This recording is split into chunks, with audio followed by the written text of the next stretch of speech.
साथी YouTube channel के दर्शकों, हमारे साथ आज ऑल इंडिया स्टूडेंट फेडरेशन के कभी राष्ट्रीय राजनीति में रहे राहुल भाई जी हैं।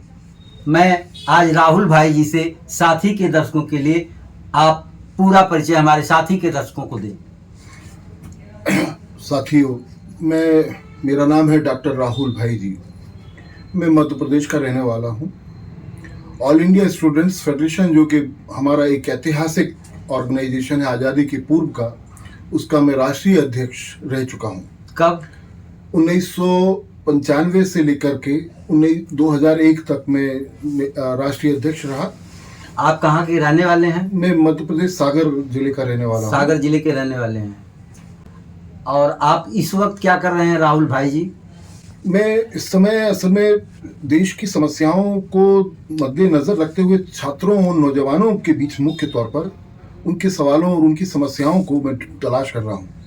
और तलाश करते हुए मैं ये देख रहा हूँ कि देश के अंदर सबसे ज़्यादा बेरोजगारी का आलम है और नौजवान जो है मौत को गले लगा रहे हैं, नशा पान करने में लगे हुए हैं, घर परिवारों में अपने माँ बाप के साथ झगड़ा कर रहे हैं, परेशानियाँ ले रहे हैं, दे रहे हैं और उनका कोई मुकाम नहीं है।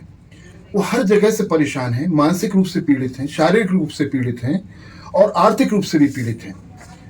सरकार उन योजनाओं को जिनको वो वादा करती है, जिनकी वो घोषणाएं करती है, उनका कोई फायदा नौजवानों को या छात्रों को। आपने एक बैग लिया हुआ है जिसमें लिखा है BNEGA बनेगा।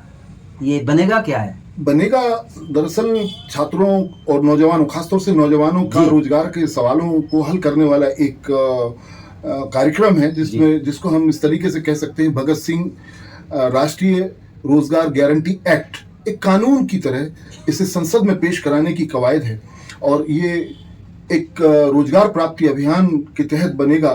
सब लोगों ने मिल करके तय किया है कि इसके लिए हमें इस देश के अंदर नौजवानों को और तमाम बेरोजगार लोगों को संगठित करना है और संघर्ष करना है। ये बनेगा कब बना और इस बनेगा को लेके क्या कार्य हो रहे हैं आपके मध्य प्रदेश में और दूसरे इलाकों? देखिए, आपकी पहली बात बिल्कुल सही है जी कि हम लोग जो है इस देश के अंदर बदलाव चाहते हैं और बदलाव करने वाली ताकतों में लाउड, चाहे कम्युनिस्ट पार्टी हो, चाहे नौजवान हो, चाहे छात्र हो, चाहे महिलाएं हों, चाहे खेत किसान हो, मजदूर हो, कोई भी हो, सारे लोग इस बात के लिए संघर्ष कर रहे हैं कि इस देश के अंदर बदलाव हो और उनके जीवन के हालातों में परिवर्तन हो।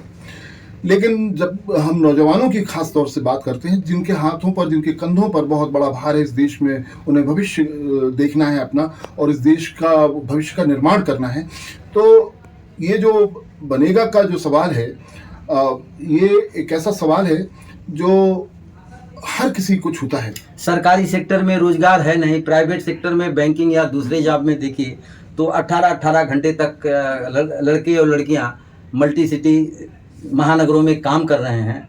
ऐसे में वे क्यों बनेगा की तरफ जाएं? या जब रोजगार ही नहीं है तो बनेगा कानून बन कर के भी क्या फ़ायदा नौजवानों को पहुंचाएगा? पहले रोजगार तो बचे। 10 करोड़ नौजवानों ने इस देश में काम ढूंढना बंद कर दिया। 100 में से 83 नौजवानों के पास काम नहीं है और लगभग देश की 94% जनता, जैसा कि आकलन है, बेरोजगारी का दंश झेल रही है। ये एक ऐसा सवाल है जो आपने किया है जिसमें लोगों के पास काम है, उसे सहेजना ही मुश्किल हो रहा है। ये बात सही है, बहुत मुश्किलों के हालात हैं। रोजगारों की जो उपलब्धता है वो बहुत ही संकुचित हो चुकी है और बहुत ही ज़्यादा बुरी हालातों में है। प्राइवेट सेक्टर की बात लोग उठाते हैं या पब्लिक सेक्टर की बात उठाते हैं उन सवालों से जुड़े हुए, तो रोजगार के जो विषय हैं, रोजगार की उपलब्धता के जो सवाल है, तो रोजगार को बचाने का जो एक सवाल आपने उठाया कि रोजगार बचाने का सवाल तो बिल्कुल अलहदा सवाल है। सबसे बड़ा सवाल तो ये है जो आपने एक और बात कही कि 8 घंटे और 16 घंटे काम करने की बात की जा रही है। ये पूंजीपतियों के शोषण करने का आधार है। ये लोग अपने पूंजी का या अपने मुनाफे को या पूंजी को कम करना नहीं चाहते और लोगों को काम ना दें, ज़्यादा से ज़्यादा काम ना निकलें, एक ही व्यक्ति से या कुछ लोगों से वो अपना मुनाफा अर्जित करते रहें। ये उनकी सारी कोशिशें हैं और इसका साथ सरकार दे रही है, उन लोगों का साथ सरकार दे रही है। हम इस कानून के मद्देनजर जैसा कि भगत सिंह राष्ट्रीय रोजगार गारंटी योजना, इतना अच्छा नाम है, चाहे जो भी पार्टियां हैं, युवा विद्यार्थी, सबको भगत सिंह प्यारे हैं। भगत सिंह के नाम पर बनेगा बनाकर आप जैसे लोग काम कर रहे हैं, नौजवान क्यों नहीं आपके साथ आ रहा है? आपने इसके पहले एक सवाल किया था कि देश में कहां कहां काम चल रहा है। नौजवान आ रहे हैं, काम शुरू हुए हैं। पंजाब में ही आप देख लीजिए, पूरा इलाका बनेगा के बैनर से, बनेगा की टी शर्ट से और बनेगा के मुद्दे से ओतप्रोत है। इसके अलावा मध्य प्रदेश के अंदर और दूसरे कुछ प्रांतों के अंदर ये कार्यक्रम शुरू हो चुका है कि किसी भी हालत में आपने कहा कि हम विद्यार्थियों और नौजवानों के मुद्दे पर काम कर रहे हैं, समस्याओं को देख रहे हैं, उनको एकजुट करने का प्रयास कर रहे हैं। तो नौजवानों विद्यार्थियों को मध्य प्रदेश में आप कैसे एकजुट कर रहे हैं, क्या काम कर रहे हैं उन पर? उनके बीच में देखिए, शिक्षा से जुड़ी हुई समस्याएं तो स्टूडेंट फेडरेशन देखता है बहुत सारी। अभी अगर आप देखें मध्य प्रदेश में तो यादव गवर्नमेंट ने, यादव जी ने, मोहन यादव वहाँ के चीफ मिनिस्टर हैं, उन्होंने बहुत सारे स्कूल बंद कर दिए हैं।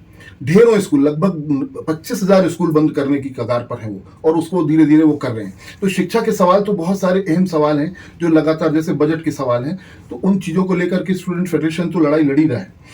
उससे भी ज्यादा और आगे बढ़ते हैं जब वो पढ़ाई लिखाई करके निकलते हैं। हम नौजवानों की बात आपसे कर रहे हैं, उसी तरफ में जा रहा था।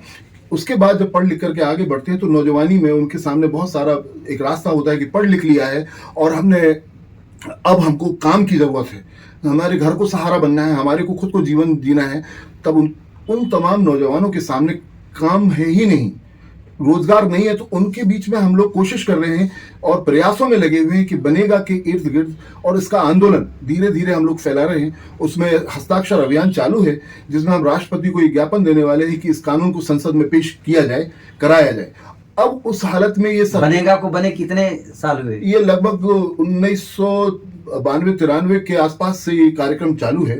और उस प्रक्रिया में ऑल इंडिया यूथ फेडरेशन ने पूरे देश के स्तर पर एक यात्रा भी निकाली थी। बनेगा कब?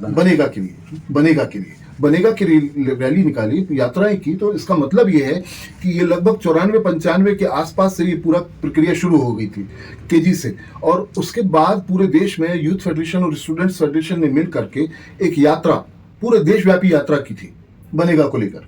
और वो बनेगा की यात्रा बड़ी सफलतम यात्रा थी, लेकिन मूवमेंट के फॉर्म में, आंदोलन की प्रक्रियाओं। आप 25 साल पहले की बात बता रहे हैं। 25 साल के अंदर इस तरह की कोई यात्राएं पूरे भारत में या क्षेत्रीय स्तर पर रही हो जो यादगार हो, जिसको नौजवान जानता हो, याद रखता हो? कोई यात्रा बता सकते हैं? ये वही एकमात्र यात्रा हुई।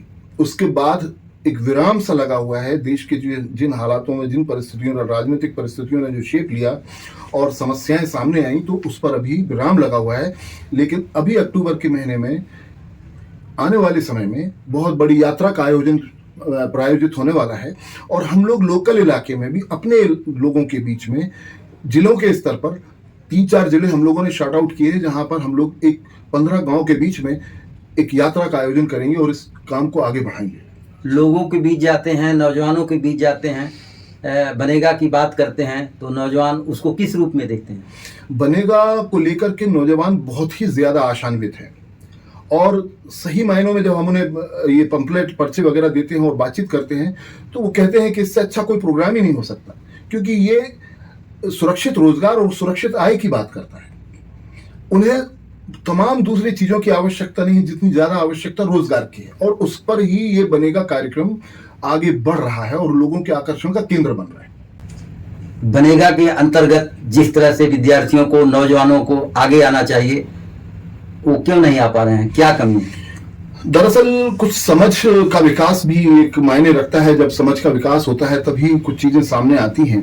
हो सकता है कि कुछ चूकें रही हों हमारे विद्यार्थी और नौजवान आंदोलनों की, लेकिन अब नौजवान संगठन और विद्यार्थी संगठन मिलकर के इस दिशा में बढ़ पड़े हैं कि अब उन्हें कानूनी तौर पर अपने अधिकार चाहिए। 90 के दशक तक all India student federation, Akhil Bharatiya नौजवान सभा, राष्ट्रीय स्तर पर, सभी प्रदेश स्तर पर जो उसके आंदोलन हुआ करते थे, एक पहचान थी। वह पहचान धीरे धीरे बहुत कम हो गई है।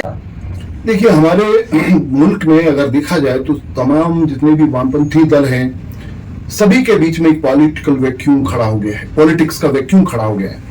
यानी राजनीति का अभाव आपको नजर आएगा। किन मुद्दों को हमें राजनीतिक मुद्दे के तौर पर चिन्हित करना चाहिए, किन लोगों को हमें आगे आकर के उन्हें संगठित करना चाहिए, ये अभाव हमारे संगठनों में और कई जगहों पर आपको देखने मिलेगा। अब उस अभाव को दूर करने का ये जो प्रयास है वो सफलतम प्रयास होगा और आने वाले समय में एक वामपंथी आंदोलन एक नई दिशा पकड़ेगा, ये तय बात है। राहुल जी, हम देश की बात नहीं कर रहे हैं, आप जिस क्षेत्र से आते हैं मध्य प्रदेश के, उस क्षेत्र की बात कर रहे हैं। उस क्षेत्र में अब तक बनेगा से कितने लोगों को जोड़ा गया है, आगे जोड़ने की बात की जा रही है, या जो आप कह रहे हैं कि राष्ट्रीय स्तर का एक बड़ा मूवमेंट हो, उसके लिए आप क्या पहल कर रहे हैं? देखिए, हम लोग राष्ट्रीय स्तर के जो नेतृत्व हैं उनके साथ भी एक संयोजन बनाए हुए हैं, उनके साथ बातचीत चालू है, उनसे भी जानकारियां हम लोग ले रहे हैं और हम अपने इलाके में जब उसे देखते हैं कि हमारे हर इलाके में इस कार्यक्रम को स्वीकृति मिल रही है, तो मध्य प्रदेश के 4 जिलों में हम लोगों ने ये प्रयास शुरू कर दिया है।